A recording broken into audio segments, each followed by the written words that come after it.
Hello everyone, welcome to paediatrics by doctor Anand. आज एक बहुत खूबसूरत दिन है क्योंकि आज हमारे पास एक बहुत ही नोने नोने कैंडिडेट हैं जिन्होंने बिल्कुल जी जान लगा के इतनी सुंदर रैंक रैंक लाई है। आपके सामने मैं पेश करना चाहूंगा, we have wonderful doctor Gulshan with us. He is from Kurukshetra and he has got a INICD rank 251 मतलब 2.5 लाख नहीं, 2.5 हजार नहीं, 250 नहीं, ओनली 250, 251। सो डॉक्टर गुलशन, मैं चाहूंगा कि आप अपने आप को इंट्रोड्यूस करें, जरा बताएं हमारे लाखों ऑडियंस को कि आप कौन हैं, कहाँ से आए हैं आप। So myself, Dr. Gulshan, I did MBBS from Adesh Medical College. It is a private medical college in Ambala. So I did this MBBS degree from private medical college और वहाँ पे कोई कुछ भी नहीं था, कोई हमारा कोई सीनियर बैच नहीं था। हम ही थे जो सबसे ज्यादा सीनियर बैच थे। और वहाँ पे फैकल्टी भी इतनी ज्यादा नहीं थी ओके। उस टाइम भी। उस टाइम मतलब पढ़ाई वगैरह पे इतना जोर भी नहीं था। और हम्म सब हमको कहते थे कि प्राइवेट मेडिकल कॉलेज में ना इतनी स्टडीज होती, ना पेशेंट इंटरेक्शन भी नहीं होती। तो हम्म।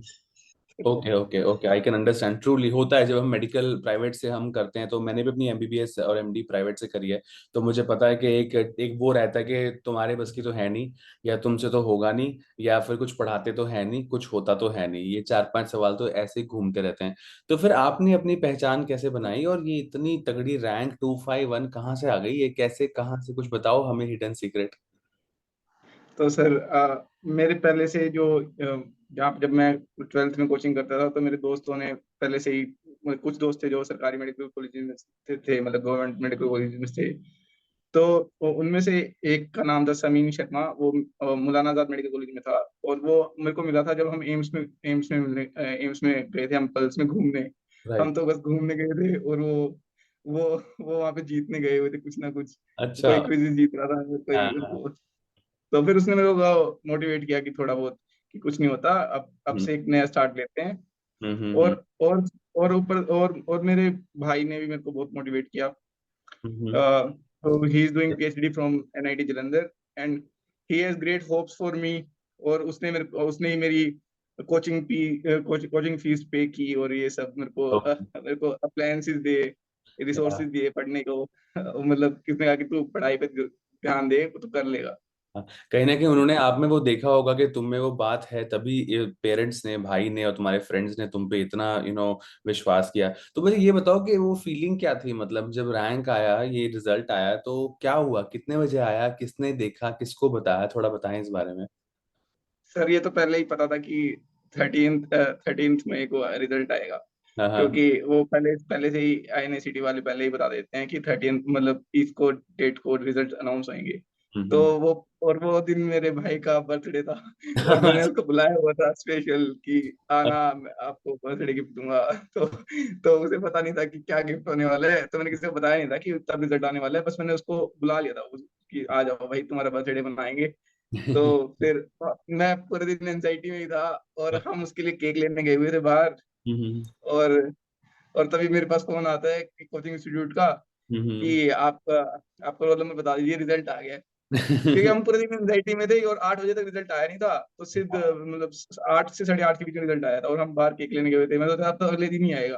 ओके। और और तो फिर मैंने देख लिया, तो मैंने रिजल्ट देखा तो it is a great rank sir, मतलब I am proud of it. Definitely it's a great rank and I would say it's a great achievement. इतना हार्डवर्क, इतना डेडिकेशन पीछे होगा, हमें लगता है ना कि वो सुंदरता ही सबको दिखती है, लेकिन पीछे आपने कितनी मेहनत की है। You also would have a very tough and a very long journey. तो मैं इसमें एक इम्पॉर्टेंट सवाल ये पूछना चाहूंगा, जो हमारी आम जनता, जो हमारा एक एक नया बैच, एक फ्रेश स्टूडेंट अगर आपको देखे, तो आप थोड़ा बताएं कि कितने घंटे आप पढ़ते थे एक रैंक लाने के लिए, क्या जरूरी है और क्या जरूरी नहीं है, अगर एक फ्रेश बंदा आपको देखे, तो आप कुछ बताएं इस बारे में। तो सर, अगर अगर हमको फ्रेश प्रिपेयर करना है तो सबसे पहले तो हमें एक रिसोर्स पे ध्यान देना चाहिए सर। मतलब एक एक टीचर को आइडल मान लो सर। मतलब अपने एक कोच को, मतलब कोचिंग इंस्टीट्यूट के किसी भी टीचर को आइडल मान लो। हम्म और उसको फॉलो करिए रिलीजियसली। मतलब हम फिर मतलब उससे हमारा टाइम बचेगा और हम एक ही जगह कंसंट्रेट करके रखेंगे। और हम्म और अब हमें शुरू में कंसेप्ट से ध्यान देना है, कोई मतलब रट्टाफिकेशन पे ध्यान नहीं देना, क्योंकि INICT में सारे क्वेश्चंस या सारे कंफ्यूजिंग थे सर, सारे कंफ्यूजर्स थे सर। बिल्कुल। या तो वन लाइनर थे बिल्कुल, या फिर कंफ्यूजर्स थे सर। हम्म। जिनके कंसेप्ट शुरू से बने हुए, जिन्होंने स्टैंडर्ड किताब पढ़ रखी है, वही होंगे सर वो टॉप 100 में सर। हम्म। तो मतलब जिनको शुरू से प्रिपेयर करना है उनको ना ध्यान देना कि अभी वन लाइनर्स नहीं पूछते, या तो सीधा क्लिनिकल क्वेश्चंस पूछते हैं जो हम क्लिनिक्स में देखते हैं, जिसमें और या फिर सीधा कंसेप्ट से पूछते हैं जो हमें टीचर्स पढ़ाते हैं। ट्रू। तो कितने घंटे आपने पढ़ा, कैसे, मतलब पूरा दिन पढ़ते रहे आप, बीच में कितना ब्रेक्स लिया आपने? नहीं सर, शुरू में तो मैंने मतलब थर्ड ईयर से प्रिपेयर प्रिपेयर करना चालू किया था। तो थर्ड ईयर तक तो मैं नहीं पढ़ता था सर। मैं बिल्कुल प्रोफ्स पास करना होता था, बस प्रोफ क्लियर कर लिए। और या फिर मतलब सेमी, मतलब जो हमारे बीच में जो टेस्ट हो गए उसमें पढ़ लिया। हाँ पर हाँ। अगर शुरू से पढ़ना चाहिए आपको, मैं तो ये कह रहा हूँ कि आपको फर्स्ट ईयर से पढ़ना चाहिए एनाटॉमी वगैरह, ढंग से ही पढ़ लो। तो मैं जब पढ़ना चालू किया था तो मैं ये मतलब एज शुरू में 4 घंटे 6 घंटे सर ऐसे ही बना के चला था। तो एंड में मतलब एंड में 8-10 घंटे हो जाता है सर सिटिंग, राइट। क्योंकि शुरू एंड में वो करना होता है रिवाइज, बिल्कुल सही बात इसलिए है, सर। अच्छी बात है। So again I will repeat again हमारे नए सारे ब्यूटीफुल ऑडियंस को, ये हैं डॉक्टर गुलशन कुरुक्षेत्र से, नीट 116 INICT 251 रैंक, जो अपने सामने एक बहुत अच्छी बात इन्होंने शेयर की है। नंबर वन के एक ही रिसोर्स से पढ़ें और एक ही को अपना आइडल माने, एटलीस्ट फॉलो वन बुक। वो कहते हैं ना कि मतलब 10 किताब को एक बार पढ़ने से अच्छा है कि आप एक किताब 10 बार पढ़ो। तो सीधी बात तो वहीं पे आ गई। तो ये बताइए सर, मोस्ट इंपॉर्टेंट, आपने मतलब कोई मेजर और माइनर सब्जेक्ट्स को डिवाइड किया था आपने, या सारे सब्जेक्ट्स पढ़े थे, कि आपने कुछ छोड़ा भी था बीच में? मैंने कोई जूनियर कह हाँ रहा जी सर। था 8-9 कर लो बाकी छोड़ दो, ऐसा भी होता है या कैसे किया नहीं सर, आपने? नहीं सर, नहीं सर, क्योंकि आप ये छोड़ना तो क्राइम है सर, बिल्कुल छोड़ना नहीं चाहिए सर कुछ भी। मतलब एक रीड तो होनी चाहिए हर एक सब्जेक्ट की। हम्म।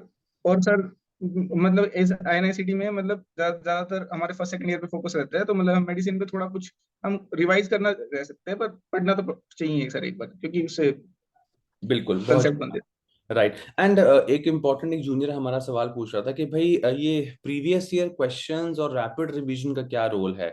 हम सब जानते हैं कि बहुत सारे प्लेटफॉर्म्स पे हर सब्जेक्ट के बहुत वंडरफुल रैपिड रिवीजंस और लास्ट ईयर क्वेश्चन पेपर पे बहुत तवज्जो दिया जाता है। तो आपका क्या कहना है, इस पे करना चाहिए, नहीं करना चाहिए, क्या होना चाहिए? हैं। ये सर प्रीवियस क्वेश्चंस किस डायरेक्ट रिपीट होते हैं सर, बिल्कुल डायरेक्ट रिपीट। स्टैंडर्ड डेविएशन का सेम फॉर्मूला इस बार पूछा हुआ था, वही सेम फॉर्मूला नवंबर सेशन में पूछा हुआ था सर। मतलब हमें करना चाहिए, बट प्रीवियस ईयर टॉपिक्स पे ध्यान देना चाहिए सर, क्योंकि INICT में लिमिटेड सिलेबस पूछते हैं, बट डेप्थ ज्यादा पूछते हैं सर वो। मतलब हाँ। अगर आप वो टॉपिक पढ़ रहे हो ना तो अच्छे से पढ़ो बिल्कुल सर, स्टैंडर्ड की आपकी 1 to 1 लाइन पढ़ो सर। हम्म। मतलब हाँ बिल्कुल। जी सर। तो मतलब डेफिनेटली। प्रीवियस टॉपिक्स तो बहुत इंपॉर्टेंट है सर। रैपिड रिवीजन का सर सही है सर, रैपिड रिवीजन अगर आपको कोई सब्जेक्ट वीक लग रहा है कि उसमें हम ग्रैंड टेस्ट में स्कोर नहीं कर पा रहे, तो आप उसको रैपिड रिवीजन देख लो सर। तो मतलब अगर आपको लगे तो। बिल्कुल बिल्कुल, बहुत अच्छी बात की आपने। एंड इसमें मुझे कुछ ऐसा बताओ कि आपने कुछ गलती की अपनी स्टडी के दौरान, जो आप कुछ शेयर करना चाहें, जो कोई अगर नया स्टूडेंट है वो ना करे, ऐसा कुछ किया आपने कभी? कोई, मैंने एक बच्चा था यस वो सर। कह रहा था कि मैं नेटफ्लिक्स पे बैठा तो आधा का 1 घंटा हो गया पता ही नहीं चला, मेरे ब्रेक्स 10 मिनट के थे वो अपने आप ही आधे घंटे के हो जाते थे। तो ऐसी कोई छोटी छोटी चीज अगर आप कुछ बताना चाहें। सर ये सर मतलब सबसे पहली गलती तो सर मैंने शुरू से प्रिपेयर मतलब मैंने शुरू से किताबें नहीं पढ़ी सर, स्टैंडर्ड किताबें नहीं पढ़ी सर। मुझे उससे क्या कि मैंने थर्ड ईयर से सीधा सीधा अपने सिर्फ उस पर ध्यान दिया। हम्म। और दूसरी बात सर, मैं सर मतलब इमोशंस वगैरह मतलब एंड में सर मेडिटेशन वगैरह नहीं की सर। मेडिटेशन वगैरह करनी चाहिए सर, वो आपको स्ट्रॉन्ग करती है सर। मतलब क्योंकि उस टाइम हमको सिर्फ उस 3 3 घंटे के इंटरवल में सिर्फ हमें सिर्फ क्वेश्चंस और अपने आप को सोल्व करना चाहिए सर।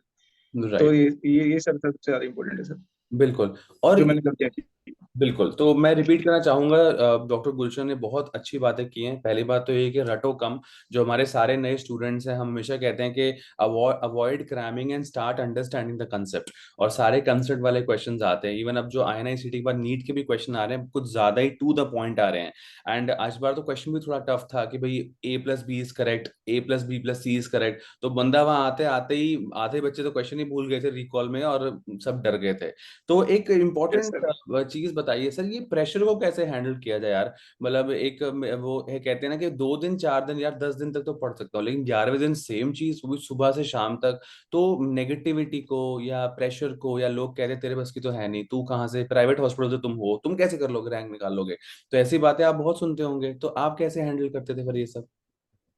सर ये मोनोटोनस हो जाता है सर। और हम एक एक चीज को रिवाइज करना, और सर नेगेटिव इमोशन तो बिल्कुल आएंगे ही आएंगे। और मेरे तो मतलब मेरे क्लासमेट भी कुछ थे बच्चे बच्चे जो मुझे कहते थे कि तेरे बस का कुछ है नहीं, यूजी में तेरे पे कुछ हुआ नहीं, अब क्या उखाड़ लेगा तू, ये सब। हम्म। तो सर सबसे पहले तो सर अपने आप को एक लव्ड वंस के साथ सराउंड करो सर, मतलब जैसे मेरे लिए मेरा भाई है सर, मेरे पेरेंट्स हैं सर, और मेरे दोस्त हैं सर, मेरे 3-4 दोस्त हैं सर, जो मुझे कहते थे कि तेरा हो जाएगा, वो तो पहले से समझ के बैठे थे मेरी रैंक वन है सर। वो तो मुझे रैंक वन ही मानते हैं सर अभी भी sir. Very good, very good.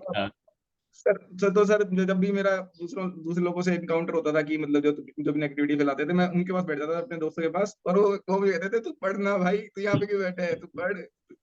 और सर दूसरी बात सर, जब वो भी नहीं होते सर, मैं आपकी व्हाट्सएप स्टोरी देख लेता था सर, और आप सर कुछ ना कुछ कर रहे होते थे सर, एक मोटिवेशन कोट तो होता है सर आपकी, मतलब हाँ हाँ हाँ, एक अच्छी भी बात। स्टोरी में सर। हम्म। और सर लास्ट के दिनों में तो सर बहुत ज्यादा प्रेशर हो जाता है, कि हम्म। इतना होता है कि आपने 2 साल मेहनत की, और फिर भी आपका माइंड कह रहा होता है कि आपने कुछ नहीं किया, कुछ नहीं बिल्कुल। आता तेरे को। हाँ हाँ हाँ, होता तो है। वो कैसे हैंडल किया तो फिर? सर उसमें सर वो आशीर्वाद क्लास लेते हैं सर, जाइनब मैम सर। अच्छा, एक, हाँ हाँ, एक बिल्कुल। हाँ सर बस वो सुन के चले जाओ सर, और सब भूल जाओ सर, तब हाँ, बस बहुत तब अच्छी। हो जाता है सर। तो देखो, बहुत अच्छे से, आई थिंक बहुत मोती की तरह मतलब समझाया है डॉक्टर गुलशन ने, बहुत अच्छी अच्छी बातें करी हैं, मुझे बड़ा अच्छा लगा। तो आई रिपीट अगेन, मैंने जो सारे पॉइंट्स लिखे हैं हमारे सारे ऑडियंस के लिए, जो डॉक्टर गुलशन ने हमारे INI CET 251 रैंक जो हैं फ्रॉम कुरुक्षेत्र। नंबर वन, जो हमें समझ में आता है इस वीडियो में, वो ये है कि एक रिसोर्स को फॉलो करो, मतलब 10 किताबें नहीं, एक किताब को 10 बार पढ़ो।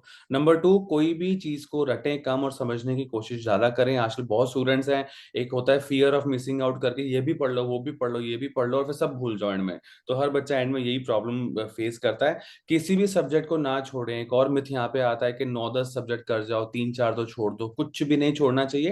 एंड ऑफ कोर्स हम सब जानते हैं कि लास्ट 3 ईयर क्वेश्चन पेपर्स या हाई यील्ड टॉपिक बहुत मैटर करते हैं। और सर ने ये बताया कि फैमिली का बहुत अच्छा रोल था इनकी लाइफ में, और स्टार्ट फ्रॉम द बिगनिंग। एक एडवाइस हमारे प्यारे से डॉक्टर गुलशन कह रहे हैं कि कोशिश करो यार कि तुम पहले से ही कंसेप्ट स्ट्रॉन्ग कर लो, ताकि जिंदगी आगे अच्छी हो जाए।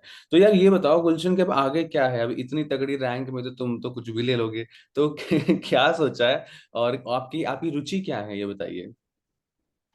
सर अरे अभी तो रेडियोलॉजी सोचा है सर, और हाँ। सर मतलब सोचा है सर आगे इंटरवेंशन भी करें, मतलब बड़े बड़े एम्स है सर, जैसे सर आपके एम्स है सर, वैसे वैसे हमने बनाए हुए छोटे छोटे बिल्कुल बिल्कुल, तुम 6 महीने में एक ले लोगे BMW बहुत आराम से, कोई टेंशन नहीं।